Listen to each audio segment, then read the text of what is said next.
오늘 설교의 제목이 족한 줄로인데요. 질문 하나 드려보겠습니다. 여기 앞에 이렇게 돈 뭉치가 있는데 여러분 돈 좋아하십니까? 본문 말씀에 분명히 돈을 사랑함이 일만하게 뿌리가 된다고 지금 방금 봉도 그랬는데 설교가 시작부터 삐그덕거리네요. 네. 자, 질문을 한번 바꿔보겠습니다. 여러분 돈 다 필요하시죠? 누구나 다 돈은 필요합니다. 목사인 저도 돈 있어야 살 수 있고 성도들도 예수 안 믿는 사람들도 다 돈이 있어야 살 수 있습니다. 2024년 청결하게 살자고 다짐했습니다. 그렇다면 크리스찬들은 돈을 사용함에 있어서도 청결한 재물관을 가지고 살아야 합니다. 이제 앞으로 5주에 걸쳐서 청결한 재물관 시리즈 설교를 할 것입니다. 돈에 대한 성경적 가치관을 배우고 내가 실생활에서도 내가 거기에 기초하여 돈을 사용하고 있는지를 돌아보고 스스로를 점검하는 기회가 될 것입니다. 교회는 돈을 어떻게 하면 잘 벌 수 있을까 그런 걸 알려주는 곳은 아닙니다. 그러니까 혹시 설교 시리즈 중에 어디다 투자하면 돈을 많이 벌 수 있을까 그런 걸 알려주려나 그런 건 기대하지 마십시오. 저는 경제 전문가는 아닙니다. 성경은 어떻게 하면 돈을 잘 모을 수 있을까 이런 걸 알려주진 않습니다. 오히려 어떻게 돈을 잘 사용해야 하는지를 알려줍니다. 사실 교회에 오면 헌금하는 것부터 시작해서 맨 돈 쓰는 얘기밖에 안 하죠. 여러분 이왕이면 잘 쓰다가 가시기를 바랍니다. 모으는 것보다 더 중요한 건 잘 써야 합니다. 저희 아버님이 오셔서 몇 차례 부흥회 때 그러셨죠? 쓰는 것만 내 거예요. 성경적으로 또 하나님의 마음이 있는 곳에 내가 가진 재물이 잘 전달되어야 합니다. 누군가 저에 대해서 돈에 대해 묻는다면 저는 항상 이 세 가지 가치관을 소개하고는 합니다. 화면을 한번 같이 보실까요? 1번, 돈 자체가 악하거나 선한 것은 아닙니다. 2번, 이 세상에 내 돈이라는 건 없습니다. 3번, 많이 가진 사람은 하나님이 주신 공금을 가진 것입니다. 하나씩 한번 살펴보겠습니다. 먼저 첫 번째, 돈 자체가 악하거나 선하지는 않습니다. 우리가 살아가는 사회는 자본주의 사회입니다. 이 자본주의의 폐해가 큰 것은 사실이죠. 여러분 돈 때문에 가족도 버립니다. 돈 때문에 이웃을 배신하기도 하고요. 돈 때문에 사람도 죽이죠. 그리고 하나님으로부터 멀어지기도 합니다. 그런데 그렇다 그래서 돈 자체가 악하지는 않습니다. 우리 사도 바울의 고백을 한번 같이 읽어보겠습니다. 로마서 14장 14절 시작. 내가 주 예수 안에서 알고 또 확신하는 것은 이것입니다. 무엇이든지 그 자체로 부정한 것은 없고 다만 부정하다고 여기는 그 사람에게는 부정한 것입니다. 이 말씀은 음식을 두고 한 말씀인데요. 돈도 마찬가지입니다. 그 자체로 선하거나 악한 것은 없습니다. 인간이 그걸 어떻게 사용하느냐에 따라 악한 것이 될 수도 있고 선한 것이 될 수도 있습니다. 그러므로 크리스찬들이 돈 자체를 죄악시 여기는 것은 잘못된 태도입니다. 돈 잘 버는 사람 무조건 나쁜 놈이다 그렇게 말해서도 안 되고요. 가난한 사람은 무조건 저주받았다 그렇게 말해서도 안 됩니다. 저렇게 돈이 쌓여있다 그래서 아유 저건 마귀야 그렇게 말씀하셔도 안 돼요. 여러분 제가 저런 돈을 그런 돈이 있지도 않지만 저런 돈을 여러분에게 공짜로 드린다면 저걸 마귀라고 말하는 사람도 아유 안 가져요 마다할 사람 있을까요?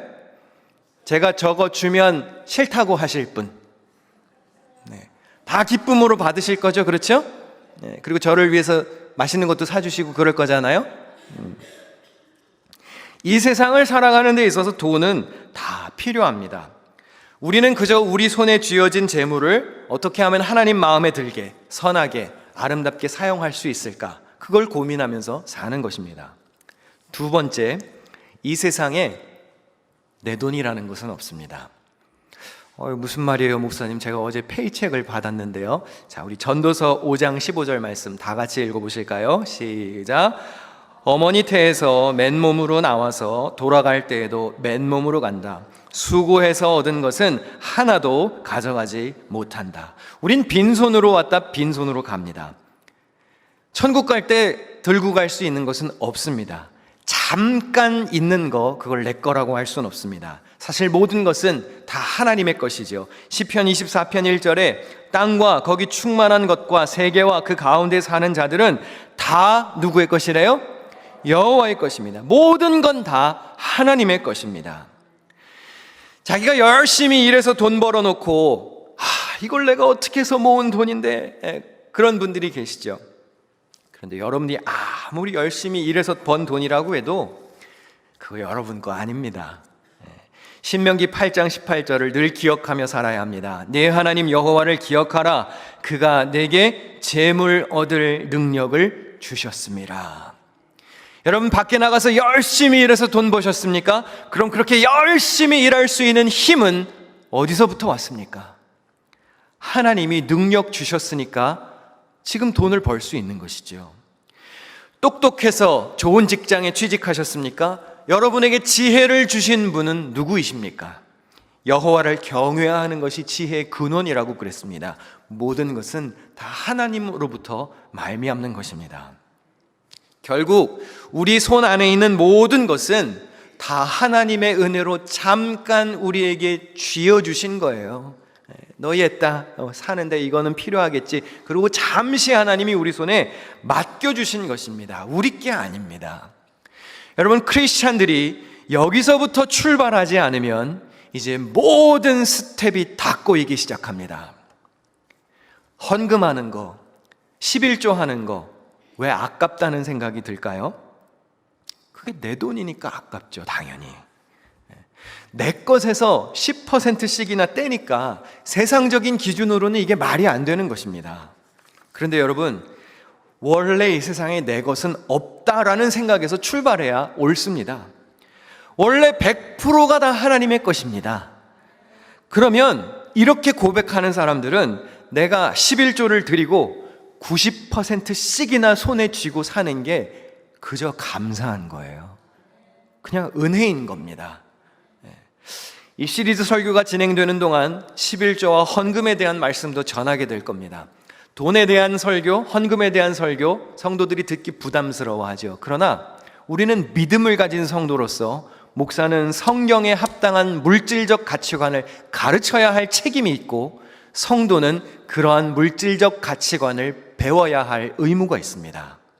적어도 우리는 세상의 관념과는 다르게 살아가는 사람들입니다. 그렇다면 돈에 대해서도 성경적 가치관을 가지고 살아야 합니다. 우리는 그리스도인입니다. 말씀이 우리의 지침이고 삶의 기준임을 믿는 하나님의 백성들입니다. 그렇다면 우리에게는 하나님 마음에 합한 청결한 재물관이 있어야 합니다.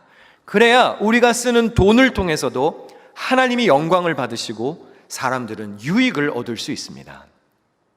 세 번째, 많이 가진 사람은 하나님이 주신 공금을 가진 겁니다. 여러분, 이 세상 많은 사람들이 사는데요, 가난하지 않게 모두가 잘 살려면 방법은 딱 하나밖에 없습니다. 많이 가진 자가 나눠야 합니다. 물론 모두가 열심히 일하려고 해야 하고 게으르지 말아야 합니다. 게으르게 살면서 누가 나 안 도와주나, 하늘에서 뭐 안 떨어지나, 그렇게 살면 안 돼요. 적어도 크리스찬들이 열심히는 살아야 합니다. 성경에 분명히 게으른 사람들은 이렇게 될 거라 그랬습니다. 잠언 10장 4절 다 같이 읽겠습니다. 시작. 손을 게으르게 놀리는 자는 가난하게 되고 손이 부지런한 자는 부하게 되느니라. 그런데 하나님은 모든 사람들에게 돈을 다 동일하게 나눠주시지는 않았습니다. 많이 가진 사람도 있고 적게 가진 사람도 있습니다. 이유는 많이 가진 자가 혼자 잘 먹고 잘 살라고 주신 게 아니고 어려운 사람들을 돌아보라고 주신 것이죠. 다시 말해, 남들보다 많이 가진 자는요, 손에 공금을 가지고 있는 겁니다. 그렇다면 자신에게 필요한 것 외에는 손을 펴서 나눌 수 있어야 합니다. 쉽게 한번 예를 들어 볼까요? 형제가 여럿 계신 분들이 계시죠. 한 5형제, 6남매, 그보다 더 많이. 예를 들어서 부모님이 자녀들에게 공평하게 용돈을 주시려고 하는데, 기왕이면 다 똑같이 일일이 분배해 주시면 좋겠지만 하나님은 그런 방법을 선택하시지 않았습니다. 장남에게 혹은 장녀에게 예를 들어서 뭐 10형제라고 칩시다. 10남매라고 칩시다. 그럼 장남 혹은 장녀에게 야, 여기 너네 10남매가 골고루 나눠 써라. 그러고 주셨어요. 그럼 장남 장녀는 그 받은 걸 어떻게 해야 합니까? 잘 나눠서 가져야 되겠죠. 혼자 다 먹어버리면 어떻게 되는 거예요? 다른 형제, 남매들이, 자매들이 못 쓰는 거예요. 그래서 공금인 겁니다. 존 웨슬리 목사님은 평생 살면서 자기 수입이 늘어나도 자기에게 필요한 것 외에는 모두 다 가난한 사람들에게 나누어 주었다고 했습니다. 지금 이 돈이 오늘날의 돈으로 어떻게 환산이 될지는 모르겠지만 웨슬리 목사님은 평생 28파운드 되는 돈만 가지고 살았대요. 그래서 나중에 자기가 교수가 되고 책이 잘 팔리고 수입이 늘어나도 28파운드 외에는 모두 다 가난한 사람들에게 나누어주며 살았습니다. 제가 신학교 다닐 때 이 웨슬리 목사님에 대해서 공부하면서 이 말씀에 참 깊은 감명을 받아서 나도 좀 이렇게 살았으면 좋겠다라고 나름대로 노력하면서 지금까지 왔습니다. 그래서 필요한 것 외에는 더 가지지 않으려고 노력하면서 사는데 물론 쉽지는 않습니다. 여러분, 많이 가지면 어떻죠? 그만큼 많이 누리고 싶죠. 인간의 기본적인 욕망이 어떻습니까? 많이 가지면 많이 누리고 싶은 것이죠. 제가 이 웨슬리 목사님의 말씀을 좀 실천하려고 제가 총각 때부터 실천했던 한 가지가 제가 기독교에 다닐 때는 이제 아프리카의 어린이들을 살리는 생명 살리기 운동이라는 게 있었습니다. 그래서 한 달에 한 3만 원 혹은 4만 원 정도를 아프리카에 보내면 먹고 입고 교육받는 것이 해결이 된다. 그래서 한 아동과 이제 결연을 해서 아이를 후원하기 시작했습니다. 아내와 결혼하고 나서 아내도 한 명을 후원하기 시작했고요. 지금 저희 집에 이제 아들이 셋 있고 이제 5식구가 되었는데 아들 한 명당 아프리카의 어린이 한 명을 이렇게 후원해서 결연했습니다. 한 달에 한 30불 혹은 한 40불 정도 되는 후원금을 보내는데 이 후원 아동이 18세가 될 때까지 도울 것을 약속했어요. 어느 날 제가 이렇게 열심히 돕다가 캐서린이라고 하는 아이를 도왔는데 아프리카에서 편지가 왔습니다. 더 이상 돕지 않아도 됩니다. 그래서 뭐가 잘못됐나? 애가 뭐 병 걸려서 혹시 뭐 잘못되었나? 그랬는데 그 마을 전체가 다 자립을 해서 더 이상 도와주지 않아도 된다는 편지가 온 거예요. 뭐 남의 일이라고 아멘도 안 하시네요. 네. 마을이 자립을 했다니까요. 도움을 받다가 스스로 삶을 일구어낼 수 있게 되었습니다. 그거 감사한 일 아닙니까? 그래서 얼마나 마음이 뿌듯했는지 몰라요. 그럼 제가 거기서 이제 됐다 후원을 멈췄을까요? 아니요. 또 다른 아동을 결연해서 지금은 우간다에 있는 아이를 돕고 있습니다. 제 세 아이들은 아직 다 어려요. 그래서 본인이 뭐 이게 뭔지 잘 모릅니다. 그래서 제가 대신 후원금을 보내고 있지만 고등학생 정도가 되면 이제 앉혀놓고 얘기를 하려고 그래요. 이제 니네들 용돈으로 보내라. 여러분, 제가 부자라서 이런 일을 하나요? 아니요. 적어도 하나님을 믿는 사람들이 재물을 씀에 있어서 나 자신만을 위해서 쓰지 않고 하나님의 마음이 있는 곳에 사용하려고 제가 할 수 있는 가장 작은 실천과 노력을 하는 거예요. 최소한입니다. 제가 비록 거부는 아니지만 저에게도 하나님이 쥐어주신 공금이 있다고 믿는 거예요. 그럼 그 공금은 공금답게 써야 공금이지요. 그거를 내가 쓰면 무슨 죄가 됩니까? 공금 횡령죄가 됩니다. 그건 하나님의 것을 도둑질하는 거예요. 장녀 장남에게 너희 형제들 남매들 다 골고루 쓰거라 주신 거를 내가 다 먹는 게 되는 겁니다. 목사님, 우리들도 먹고 살기 힘들어요. 어떻게 남까지 도우며 삽니까? 그렇게 말씀하실지도 모르겠습니다. 그리고 아깝다는 생각이 들 수도 있습니다. 하지만 여러분, 한국에 좋은 속담이 하나 있어요. 아끼다가 뭐가 돼요? 아끼다가 똥이 된다는 속담이 있죠. 그런데 여러분, 그 속담이 사실 성경의 정신과 굉장히 가깝습니다. 잠언 11장 24절 우리 큰 소리로 같이 읽겠습니다. 시작. 흩어 구제하여도 더욱 부하게 되는 일이 있나니 과도히 아껴도 가난하게 될 뿐이라. 아끼다 뭐 돼요? 똥 되는 거예요.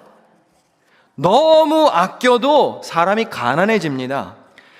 흥청망청 돈을 쓰라는 얘기가 아니죠. 절약하면서 살아야 합니다. 그러나 너무 손에 움켜쥐고 아등바등 사는 것도 결국 돈의 노예가 되는 길입니다. 하나님의 마음이 있는 곳에 여러분의 재물을 사용할 줄 알아야 성경적 재물관을 가졌다고 말할 수 있습니다. 여러분 삶의 목적이 이 땅에서 부를 축적하는 것이 되어서는 안 됩니다. 교회도 마찬가지예요. 교회의 비전이 은행 밸런스에 돈을 이만큼 쌓아놓는 것이 교회와 목회자와 재무부의 비전이 된다면 그건 틀림없이 잘못된 교회입니다. 웨슬리 목사님이 이런 말을 했습니다. 돈에 관하여 1번 최선을 다해 벌어라, 2번 가능한 많이 모아라, 3번이 중요합니다. 줄 수 있는 만큼 많이 베풀어라. 1, 2번은 누구나 다 잘할 수 있습니다. 1, 2번까지만 하면 자본주의이죠. 그러나 1, 2번을 하는 목적이 3번이 되어야 합니다. 주기 위해서 벌고 모아야 하는 거예요. 그래야 성경에 입각한 정신으로 살아가는 겁니다. 2번까지만 하면 자본주의예요. 주는 게 목적이 되어야 합니다. 이것은 제 개인적인 생각이나 신념을 말씀드리는 게 아니고요, 예수님의 말씀을 보면 이것은 더욱 분명해집니다. 어느 날 한 부자가 예수님을 찾아왔어요. 예수님께 묻습니다. 어떻게 해야 영생을 얻을 수 있습니까? 그는 자기가 성경의 율법을 다 지켰다고 했습니다. 그런데 예수님이 이렇게 답변하십니다. 마태복음 19장 21절 같이 읽을까요? 시작. 내 소유를 팔아. 어떻게 하라고 하시죠? 주라고 그러십니다. 소유를 팔아 가난한 자들에게 줘. 그럼 이 부자가 할렐루야 아멘 하고 그렇게 했을까요? 근심하며 돌아갔다고 했습니다. 근심하며. 예수님이 뭐라고 그러시죠? 부자가 천국에 들어가기 어렵다고 그랬어요. 자, 이 말씀에서 우리가 알 수 있는 것이 하나 있습니다. 분명히 부자 청년은 자기가 율법을 다 지켰다고 그랬어요. 그런데 예수님이 뭐라 그러시죠? 재물을 팔아서, 소유를 팔아서 가난한 사람들에게 나누어 줘. 그 말은 율법을 다 안 지켰다는 얘기예요. 거짓말이라는 얘기입니다. 분명히 율법에는 가난한 자들을 위하여 손을 펴라고 그랬습니다. 이것은 선택이 아니라 명령이었습니다. 신명기 15장 8절에 보니까 반드시 내 손을 그에게 펴서 그에게 필요한 대로 쓸 것을 넉넉히 꾸어주라. 10절에 너는 반드시 그에게 줄 것이요 줄 때에는 아끼는 마음을 품지 말 것이니라. 11절에 내가 내게 명령하여 이르노니 너는 반드시 내 땅 안에 내 형제 중 곤란한 자와 궁핍한 자에게 내 손을 펼지니라. 강조되는 게 무엇이지요? 반드시예요. 반드시. 가난한 자들을 위해서 나누는 거, 구제하는 거, 이건 선택사항이 아닙니다. 믿음을 가진 자들에게는요, 필수사항인 것입니다. 가난한 자들을 위해서 뭘 하고 계십니까? 안 하고 계시다면 이 부자 청년과 우리는 다를 것이 없습니다.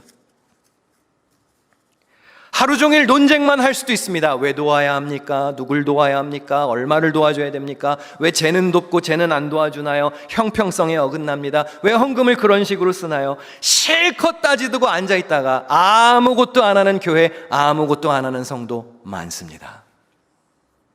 그런데 성경은 분명히 우리에게 말합니다.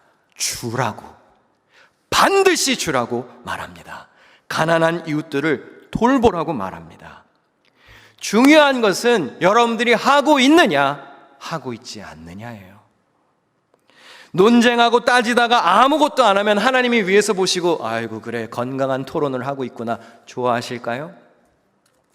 아무것도 안 하면 악하고 게으른 종이라는 책망을 듣습니다. 예수님이 소유를 팔아서 가난한 자들에게 다 나누어 주라고 했더니 부자가 근심하며 돌아갔다고 했지요. 무슨 뜻일까요? 율법 지키기 싫다는 얘기죠. 예수님 따르기 싫다는 얘기입니다. 그런데 오늘날 교회에는 이러한 부자 청년 없을까요?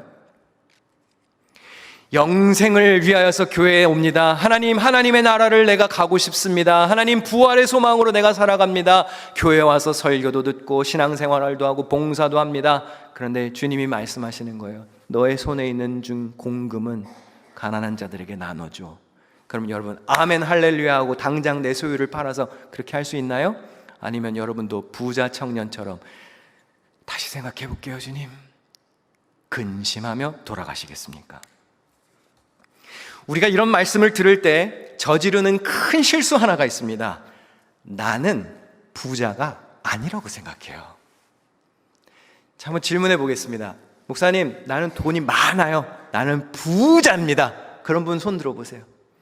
I'm rich. 네, 한 분, 부자는 한 분밖에 안 계시네. 네. 뉴욕 기독교의 부자는 딱 한 명인 걸로. 여러분 다 어떻게 생각하나요? 나는 중산층이에요, 목사님. 나는 저소득층이잖아요. 나하고는 상관없는 말씀이에요. 근데 내 얘기가 아니라고 생각합니다. 과연 그럴까요? 오늘 본문 8절 말씀을 같이 읽겠습니다. 시작. 우리가 먹을 것과 입을 것이 있은즉 족한 줄로 알 것이니라. 오늘 설교 제목이 뭐라고요? 족한 줄로 알 것이니라. 오늘 다 멋있는 옷을 입고 오셨네요.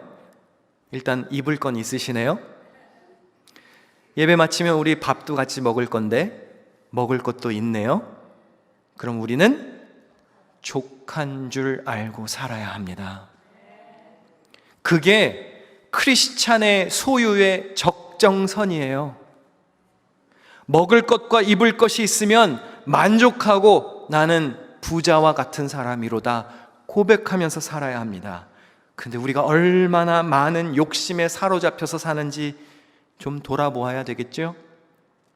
옷장을 열면 입을 게 없잖아요. 그렇죠? 옷이 그렇게 쌓여 있는데 맨날 무슨 말을 해요? 입을 게 없어. 가방이 색깔별로 종류별로 그렇게 많은데 들고 나갈 가방이 없잖아요. 다 종이 가방 같잖아요.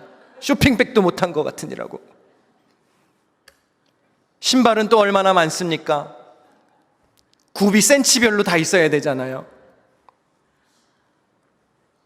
여러분, 부자 청년이 다른 사람이 아니에요. 근심하며 돌아가는 사람이 나는 아닙니까? 물론 주님께서는 의로운 자들에게 재물의 축복을 주십니다. 그러나 축복을 주시는 것은 혼자 잘 먹고 잘 살라고 하는 게 아닙니다. 먹을 것과 입을 것이 있는데 내 손에 무언가가 더 들어왔다? 그럼 크리스찬들은 반드시 감지해야 해요. 이거 공금이구나. 이거 공금이구나. 누군가에게 돌아가야 할 공금이 내 손에 왔구나. 그러면 그걸 공금으로 여기지 않고 내가 더 먹고 내가 더 입으면 어떻게 될까요? 누구는 굶어야 돼요. 누구는 헐벗어야 합니다. 예수 믿는 사람들은 반드시 이걸 명심해야 합니다. 선택이 아니에요. 명령입니다. 부자 청년이 내가 율법을 다 지켰습니다. 자신 있게 말했지만 예수님 보시기에는 한 가지가 안 돼 있었던 겁니다. 그런데 그게 우리의 모습은 아니냐는 거예요. 여러분들이 가지고 사는 돈, 웨슬리 목사님이 그랬어요. 지갑이 거듭나지 않은 사람은 천국에 갈 수 없다 그랬어요. 돈은 누구에게나 다 필요합니다. 그런데 우리가 돈의 노예가 되어서는 안 됩니다. 사람은 사랑하고 돈은 사용해야 합니다. 그런데 이걸 거꾸로 하는 사람들이 있습니다. 돈을 사랑하기 시작하면 사람을 사용하기 시작합니다. 디모데전서 6장 10절입니다. 돈을 사랑함이 일만 악의 뿌리가 되나니 이것을 탐내는 자들은 미혹을 받아 믿음에서 떠나 많은 근심으로써 자기를 찔렀도다. 자, 이 말씀 잠깐 띄워놔 주시고요. 여러분, 돈을 사랑하는 게 무엇이 문제가 될까요? 어디서부터 떠난대요? 믿음에서 떠나요. 돈을 사랑하기 시작하면 이젠 하나님도 없는 겁니다. 믿음에서 떠나게 됩니다. 돈은 필요에 의해서 사용하는 것입니다. 우리가 사랑해야 할 대상이 아닙니다. 돈을 사랑하는 것은 일만 악의 뿌리가 된다고 했습니다. 저는 우리 교회 성도들이 밖에 나가서 열심히 일하고 이렇게 교회에 와서 열심히 헌신하고 신앙생활하는 모습을 보면 참 존경스럽습니다. 이렇게 치열한 뉴욕 생활을 어떻게 이렇게 열심히 해내실 수 있을까? 그런데 여러분, 그만큼 자본주의 사회에서 치열하게 살기 때문에 빠질 수 있는 유혹이 또 있습니다. 그 돈 때문에 많이 넘어집니다. 돈이 모든 것의 지표예요. 모든 게 다 돈으로 환산이 됩니다. 심지어 사람도 얼마짜리라고 등급을 매기잖아요. 저 사람은 주급이 얼마짜리야, 일당이 얼마짜리야, 월급이 얼마짜리야. 하지만 하나님을 믿는 성도들이 기억해야 할 말씀이 있습니다. 오늘 본문 이후에 사도 바울이 하는 말씀인데요, 디모데전서 6장 17절, 우리 다 같이 읽는 동안에 우리 찬양 반주해 주시면 좋겠는데요, 우리 크게 읽겠습니다. 시작. 내가 이 세대에서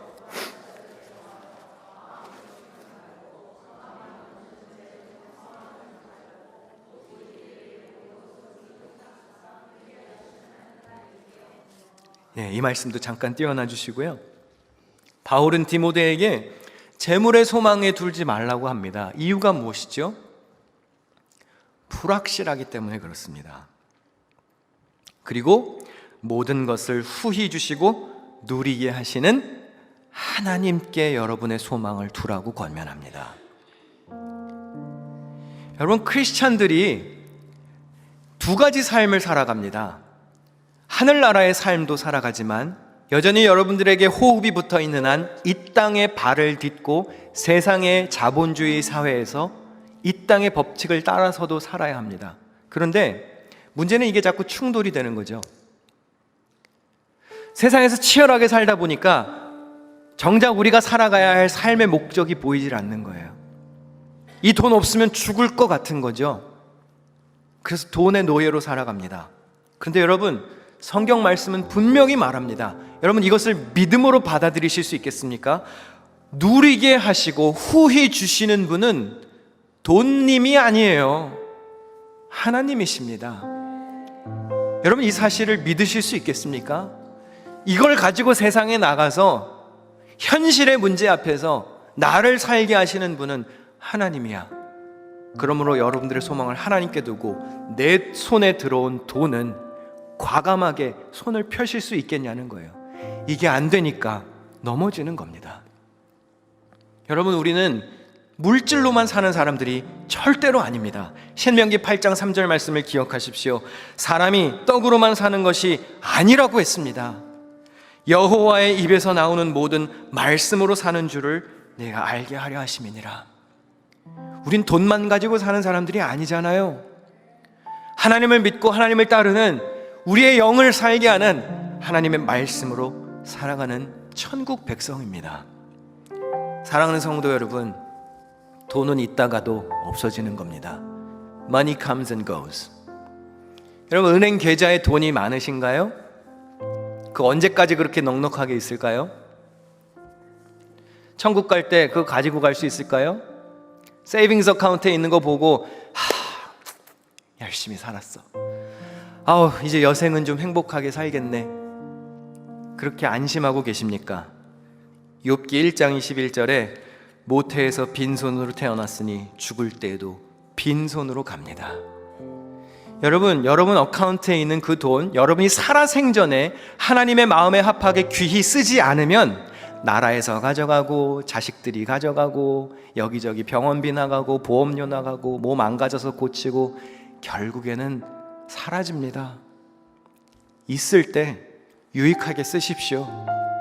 있을 때 하나님의 나라를 위하여 쓰십시오. 제 배를 부리려고 이런 말씀을 드리는 게 아니에요. 여러분 잘 되라고 드리는 말씀이에요. 손을 펴야 합니다. 그게 여러분이 사는 길입니다. 누구는 100불을 가지고도 풍성하게 삽니다. 그런데 누구는 100만 불을 가지고도 모자라다고 투덜거려요.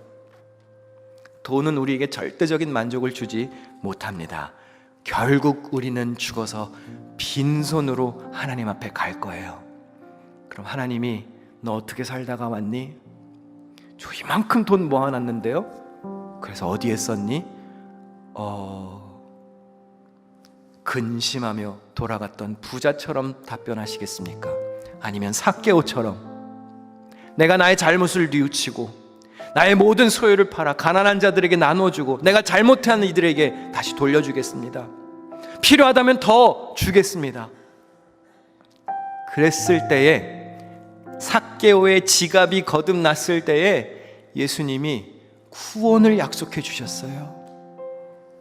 사랑하는 성도 여러분, 하나님이 여러분 손에 맡기신 돈, 살아있는 동안에 하나님 마음에 합하게 잘 사용하실 수 있기를 바랍니다.